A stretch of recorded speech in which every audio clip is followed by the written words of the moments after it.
Good morning students.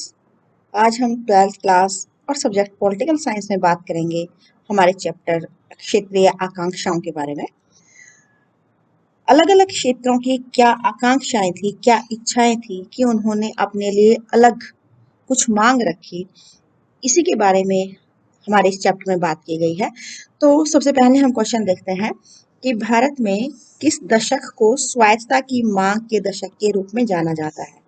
सबसे ज्यादा स्वायत्तता की जो मांग हुई है वो 1980 के दशक में हुई है, इसलिए इस दशक को स्वायत्तता की मांग का दशक भी कहा जाता है। नेक्स्ट क्वेश्चन की बात करें कि आजादी के बाद हमारे देश को किन समस्याओं का सामना करना पड़ा। जैसे हमारा देश आजाद हुआ 1947 में, उसके बाद समस्या आई विस्थापन की, क्योंकि भारत और पाकिस्तान का विभाजन हो गया था, तो कैसे उनको विस्थापित किया जाए। देशी रियासतों को भारत में मिलाना, ये बड़ी समस्या थी कि 565 देशी रियासतें थी उस समय हमारे भारत में, और इन सबको मिला करके कैसे एक भारत को एक किया जाए। इसके अलावा राज्यों का पुनर्गठन, क्योंकि भाषा के आधार पर बाद में राज्यों की मांग की गई थी, तो राज्यों का गठन कैसे किया जाए, ये सारी समस्याएं थी आजादी के बाद हमारे देश के सामने। हमारा आंसर होगा उपरोक्त सभी। नेक्स्ट क्वेश्चन है कि किस भारतीय राज्य में हिंदी को राजभाषा बनाने के विरोध में आंदोलन चलाया था। देखिएगा, तमिलनाडु वो राज्य है जिसकी भाषा तमिल है, इसके अलावा वहां पर इंग्लिश का बहुत ज्यादा प्रयोग होता है। जब हम हिंदी को राजभाषा बनाने की जब जब बात हुई है, हमेशा इसने विरोध किया है कि हिंदी को राजभाषा नहीं बनाने दिया जाएगा। तो सबसे पहले और ज्यादा जो हिंदी का विरोध हुआ है वो तमिलनाडु में हुआ है। नेक्स्ट क्वेश्चन है कि 1 नवंबर 1966 को पंजाब से कौन सा राज्य अलग हुआ था। हम सब जानते हैं पंजाब से अलग होकर के हमारा हरियाणा राज्य बना है, और हरियाणा का स्थापना दिवस 1 नवंबर 1966, ये हमारा आंसर होगा। नेक्स्ट है कि 1947 में देश की आजादी के समय जम्मू कश्मीर के राजा कौन थे। जब हमारा देश आजाद हुआ, जम्मू कश्मीर एक रियासत थी और इसके राजा थे हरि सिंह। जम्मू कश्मीर का राजा था, तो ये हमारा आंसर होगा श्री हरि सिंह। नेक्स्ट क्वेश्चन की बात करें तो जम्मू कश्मीर को किस अनुच्छेद धारा के द्वारा विशेष संवैधानिक दर्जा दिया गया। अब आजादी के बाद भी जम्मू कश्मीर भारत में शामिल नहीं हुआ था, ये हम सब जानते हैं, और वहां का राजा हरि सिंह था। लेकिन हरि सिंह बाद में जम्मू कश्मीर को भारत में मिलाने के लिए कुछ शर्तों पर राजी हुआ था, और कुछ शर्तों के साथ जम्मू कश्मीर को जो विशेष दर्जा दिया गया, हमारे संविधान में भी विशेष दर्जा दिया गया है जम्मू एंड कश्मीर को, और ये था धारा 370 के अनुसार। अगर हम वर्तमान की बात करें, इसमें हमारा ऑप्शन है धारा 370, तो विशेष दर्जा इस धारा में दिया गया था, लेकिन अब इसको खत्म कर दिया गया 5 अगस्त 2019 को। अब जम्मू कश्मीर को विशेष दर्जा नहीं मिला हुआ है, और जम्मू कश्मीर जो एक राज्य था, अब वो 2 केंद्र शासित प्रदेशों में भी बट गया है, एक जम्मू कश्मीर और दूसरा लद्दाख। नेक्स्ट क्वेश्चन की बात करें कि किस राज्य में डोगरी भाषा बोली जाती है। जम्मू कश्मीर में ही डोगरी वहां की स्थानीय भाषा है, तो ये जम्मू कश्मीर की भाषा है डोगरी। भारत में जम्मू कश्मीर के विलय के बाद वहां का पहला प्रधानमंत्री कौन था। जम्मू कश्मीर को जब राजा हरि सिंह ने कुछ शर्तों के साथ भारत में मिला लिया, तो फिर वहां का प्रधानमंत्री जो बना था वो बना था शेख अब्दुल्ला। अब प्रधानमंत्री आप कहेंगे कि भारत का होता है प्रधानमंत्री, राज्यों का तो मुख्यमंत्री होता है। वैसे आप एक तरीके से इसको मुख्यमंत्री ही मान के चलो, क्योंकि उस समय पर राज्यों के मुख्यमंत्री को प्रधानमंत्री कहा जाता था, यानी कि राज्य के हेड को, अध्यक्ष को प्रधानमंत्री कहते थे। तो शेख अब्दुल्ला, यहाँ पर अगर शब्द प्रधानमंत्री की जगह मुख्यमंत्री भी आ जाए तो भी हमारा आंसर यही होगा कि जम्मू कश्मीर को जब भारत में मिला लिया गया, तो उसके बाद वहां का मुख्यमंत्री था शेख मोहम्मद अब्दुल्ला। नेक्स्ट क्वेश्चन है कि जम्मू और कश्मीर की सीमा किस देश के साथ लगती है। जम्मू कश्मीर की सीमा पाकिस्तान के साथ लगती है, साथ के साथ चीन के साथ भी लगती है। तो ये जम्मू और कश्मीर है तो एक साइड चीन लगता है, दूसरी तरफ पाकिस्तान लगता है। तो ए और बी ये हमारा आंसर होगा कि पाकिस्तान के साथ भी लगती है और चीन के साथ भी लगती है। नेक्स्ट क्वेश्चन है कि आत्मसम्मान आंदोलन का जनक किसे माना जाता है। देखिएगा, सबसे पहले हम बात करें आत्मसम्मान की, अपना खुद का सम्मान। अब क्या था कि भारत के उत्तर भारत का तो अच्छे से विकास हो रहा था, लेकिन दक्षिण भारत अब भी थोड़ा पिछड़ा हुआ था, या फिर वहां पर जो ब्राह्मणों के विरोध में एक आंदोलन चलाया गया कि निचली जातियों को भी आत्मसम्मान चाहिए। तो ये जो आत्मसम्मान सम्मान के लिए जो आंदोलन चलाया गया था, ये चलाया था ईवी रामास्वामी नायकर ने, कि हमें भी आत्मसम्मान चाहिए। तो आत्मसम्मान आंदोलन के जनक कहा जाता है रामास्वामी नायकर को। इन्होंने ब्राह्मण विरोधी आंदोलन, आप ये भी कह सकते हो कि इन्होंने ही चलाया था। तो अगर यहाँ क्वेश्चन आ जाता है कि ब्राह्मण विरोधी आंदोलन किसने चलाया, तब भी हमारा आंसर होगा रामास्वामी नायकर ने। या फिर ये पूछा जाए कि इन्होंने ये आंदोलन कहाँ पर चलाया, तो ये तमिलनाडु के समाज सुधारक थे और तमिलनाडु में इस आंदोलन को चलाया गया था, आत्म सम्मान आंदोलन। या फिर हम कह सकते हैं द्रविड़ आंदोलन। द्रविड़ आंदोलन क्वेश्चन आता है कि द्रविड़ आंदोलन किसने चलाया, तो भी हमारा आंसर होगा रामास्वामी नायकर। इन्होंने चलाया द्रविड़ आंदोलन। तो ये हमें ध्यान रखना है। आत्मसम्मान आंदोलन तो भी रामास्वामी नायकर, अगर द्रविड़ आंदोलन पूछा जाता है तो भी रामास्वामी नायकर। इसी द्रविड़ आंदोलन में एक नारा दिया था, उत्तर हर दिन बढ़ता जाए। अभी हमने बात की थी ना कि उत्तर भारत तो बहुत विकास कर रहा था, लेकिन दक्षिण भारत पिछड़ा हुआ था। दक्षिण दिन दिन घटता जाए, ये नारा किस आंदोलन से संबंधित है, तो ये द्रविड़ आंदोलन का ही मुख्य नारा था। और अभी हमने बात की थी पीछे कि रामास्वामी नायकर द्रविड़ आंदोलन के जनक थे, और इसी समय ये नारा दिया गया था, उत्तर हर दिन बढ़ता जाए और दक्षिण दिन दिन घटता जाए। नेक्स्ट क्वेश्चन की बात करें कि डीएमके तथा ऑल इंडिया अन्ना डीएमके, पहले तो हम यही बात कर लेते हैं कि ये जो पार्टी है, पॉलिटिकल पार्टी है, ये किस राज्य के क्षेत्रीय दल है। जैसे हमारे हरियाणा में जेजेपी है, इनेलो है, ये यहीं की पार्टी है, इसी राज्य की पार्टी है, क्षेत्रीय दल है यहाँ के। ऐसे ही डीएमके द्रविड़ मुनेत्र कड़गम, पहले तो इसकी फुल फॉर्म द्रविड़ मुनेत्र कड़गम, ये इसकी फुल फॉर्म है। और ये जो दल है कड़गम, और इसके आगे अन्ना और लगा दिया, तो ये फिर अन्ना द्रविड़ मुनेत्र कड़गम बन गया। तो ये दोनों ही पार्टी जो हैं, ये हैं तमिलनाडु की।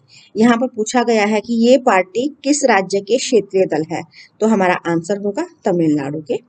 नेक्स्ट क्वेश्चन है कि द्रविड़ आंदोलन का संबंध भारत के किस राज्य से। अभी पीछे हमने की थी द्रविड़ आंदोलन की बात। द्रविड़ आंदोलन चलाया गया था तमिलनाडु में, और जिसमें नारा दिया गया था, उत्तर दिन दिन बढ़ता जाए और दक्षिण दिन दिन घटता जाए।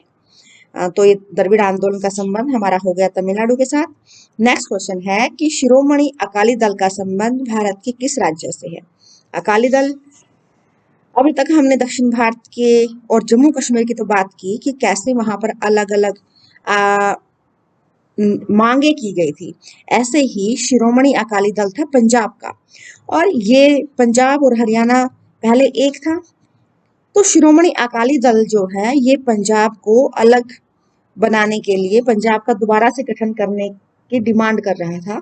तो शिरोमणि अकाली दल का संबंध होगा यहाँ पर हमारा पंजाब के साथ। नेक्स्ट क्वेश्चन है कि मास्टर तारा सिंह और फतेह सिंह ने किस वर्ष पंजाबी सूबा की मांग के लिए आंदोलन चलाया। पंजाबी सूबा, अब पंजाब का जो पूरा टोटल एरिया था, इसमें से एक हिंदी भाषी क्षेत्र था।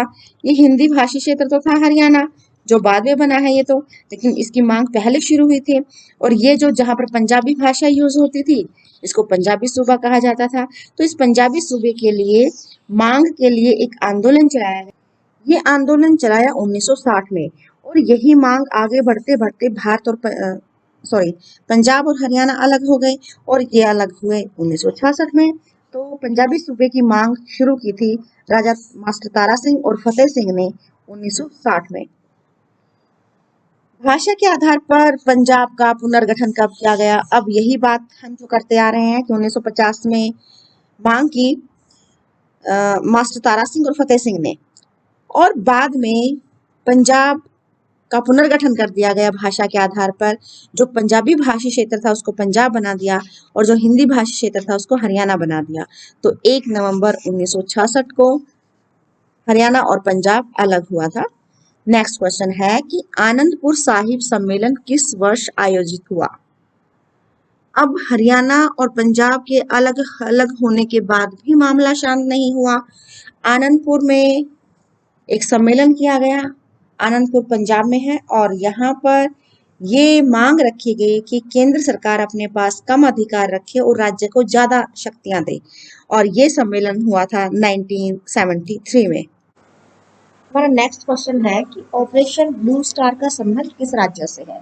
ऑपरेशन ब्लू स्टार जब अमृतसर में के स्वर्ण मंदिर में आतंकवादी घुसे हुए थे और उनको निकालने के लिए इंदिरा गांधी ने जब आदेश दिया कि उनको वहीं खत्म कर दिया जाए और स्वर्ण मंदिर को खाली करवाया जाए, इसी ऑपरेशन का नाम रखा था operation blue star.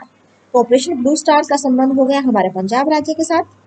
Next question, वर्ष 1984 में देश में हुए सिख नरसंहार के लिए पूर्व प्रधानमंत्री डॉक्टर मनमोहन सिंह ने देश से माफी कब मांगी?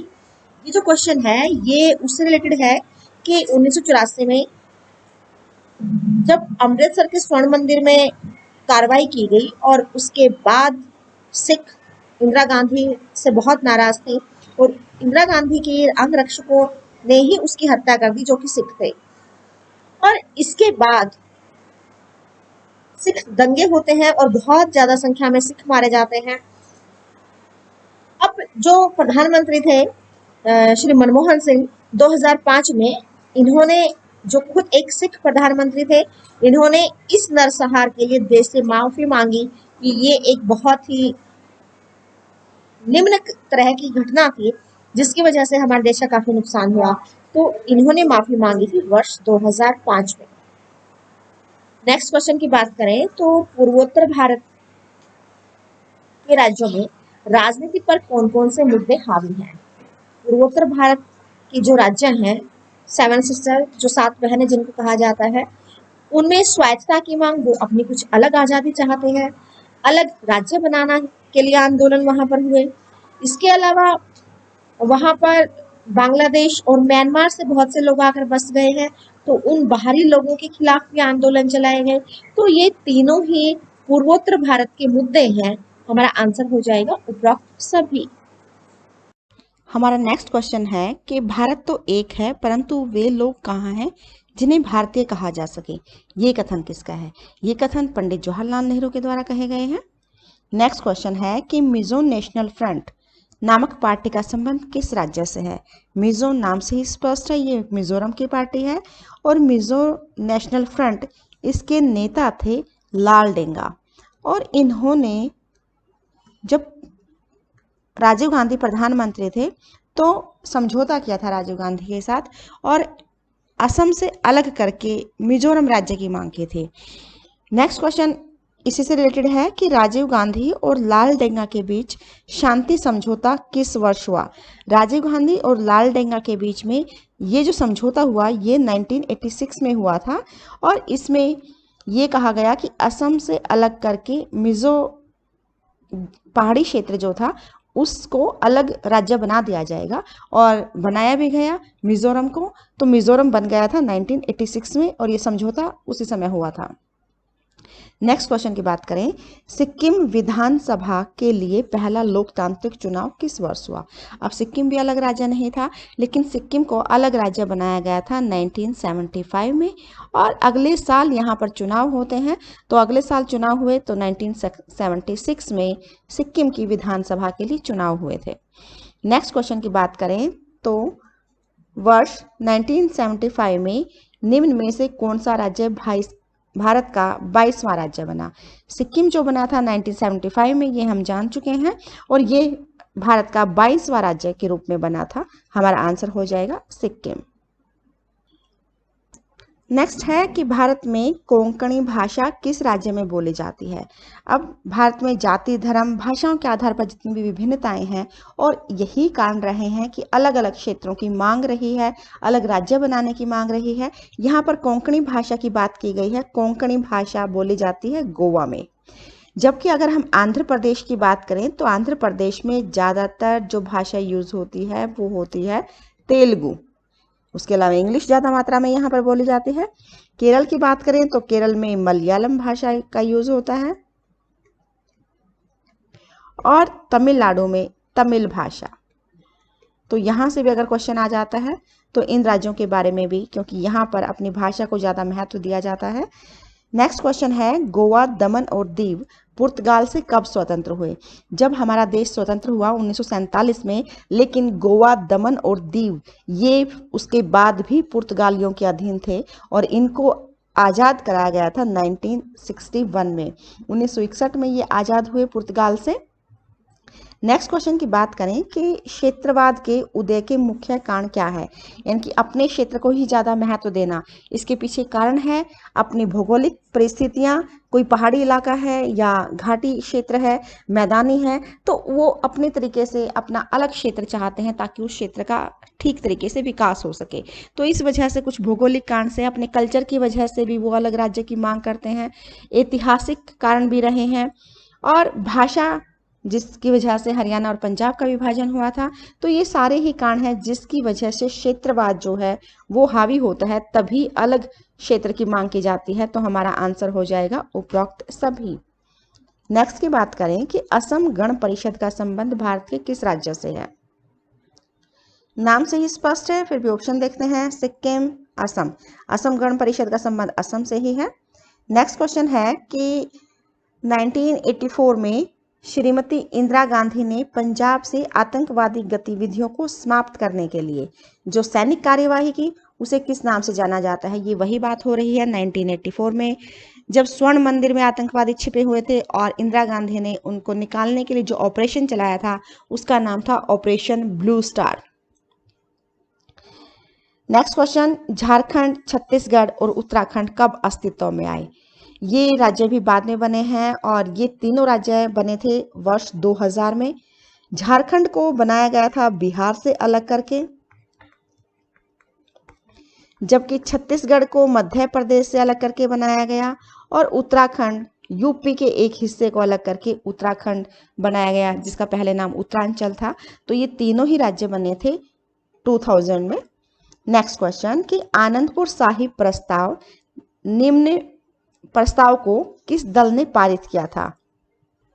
इसके बारे में हमने पहले भी बात की थी कि आनंदपुर साहिब प्रस्ताव पंजाब में, और पंजाब का जो दल है वो है शिरोमणि अकाली दल।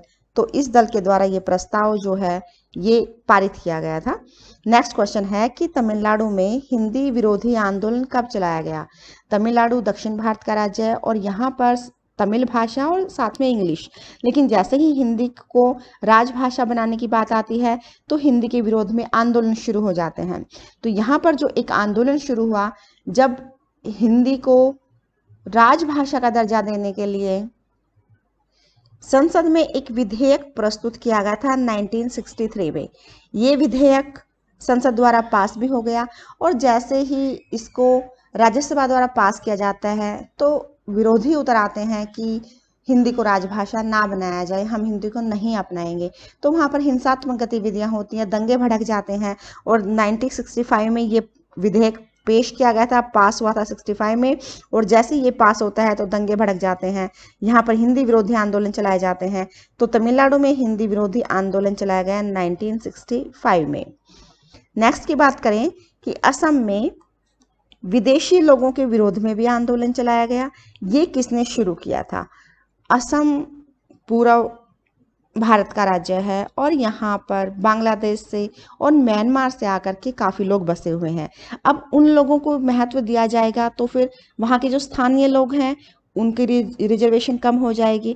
तो वहाँ के स्टूडेंट ने इसका विरोध किया था कि विदेशों से जो लोग आकर बस गए हैं उनको यहाँ से वापस भेजा जाए, क्योंकि हमारे संसाधन, हमारी सुविधाएं जो हैं वो कम हो रही हैं इसकी वजह से।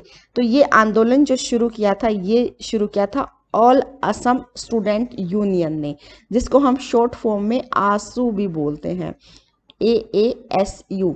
कई बार इसकी फुल फॉर्म पूछ ली जाती है कि इसकी फुल फॉर्म क्या है, तो ऑल इंडिया स्टूडेंट यूनियन, ये इसकी फुल फॉर्म रहेगी।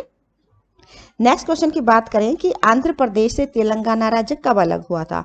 देखिएगा, भाषा के आधार पर हमारा सबसे पहला राज्य जो बना था वो आंध्र प्रदेश बना था, और बाद में आंध्र प्रदेश से अलग होकर के एक राज्य बना तेलंगाना, और तेलंगाना राज्य बना था 2014 में। इसके बाद और कोई राज्य नहीं बना है, तो तेलंगाना सबसे लास्ट बनने वाला राज्य है। नेक्स्ट क्वेश्चन है कि शिरोमणि अकाली दल की स्थापना कब हुई थी। शिरोमणि अकाली दल जो कि पंजाब का दल है, और इसकी स्थापना हुई थी 1920 में। इसी शिरोमणि अकाली दल के नेता लोगोवाला, अब जब राजीव गांधी प्रधानमंत्री थे, और राजीव गांधी प्रधानमंत्री बने थे श्रीमती इंदिरा गांधी की डेथ के बाद 1984 में, तो इनके बनने के बाद शिरोमणि अकाली दल के नेता थे उस टाइम पर लोगोवाला, इनके बीच में एक समझौता हुआ। और समझौता था क्या, पहले तो ये जान लेते हैं। समझौता था कि चंडीगढ़ जो है वो पंजाब में मिला दिया जाए, और लेकिन आज तक भी ऐसा हुआ नहीं है, तो क्योंकि ये समझौता लागू ही नहीं हुआ। अब राजीव गांधी और लोगोवाला के बीच में ये समझौता हुआ था 1985 में, क्योंकि यहाँ पर अगर ऑप्शन देखें तो प्रधानमंत्री जब बन जाएंगे उसके बाद ही तो ये कोई निर्णय ले सकते हैं। तो राजीव गांधी और लोगोवाला के बीच में समझौता हुआ था 1985 में, ये हमारा आंसर होगा। नेक्स्ट क्वेश्चन की बात करें कि पूर्वोत्तर भारत का सबसे शांत राज्य कौन सा है। पूर्व की जो हमारी 7 सिस्टर हैं, 7 बहनें जिनको कहा जाता है, छोटे छोटे जो 7 राज्य हैं, इनमें से सबसे शांत राज्य है मणिपुर, जबकि असम, नागालैंड, मिजोरम, यहाँ पर हिंसात्मक गतिविधियां होती रहती हैं।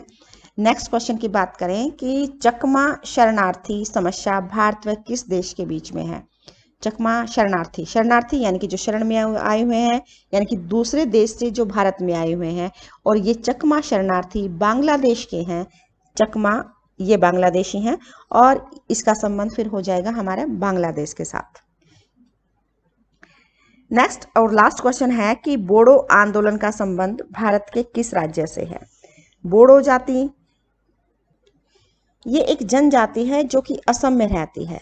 असम का जो ब्रह्मपुत्र नदी के किनारे एरिया है उसको बोडोलैंड कहते हैं, क्योंकि वहां पर बोडो जनजाति के लोग ज्यादा हैं। वो अलग क्षेत्र की मांग करते हैं कि हमारा बोडोलैंड अलग बनाया जाए। तो बोडोलैंड की जो मांग है ये कहलाती है बोडो आंदोलन। तो बोडो आंदोलन का संबंध हो गया असम के साथ। Thank you.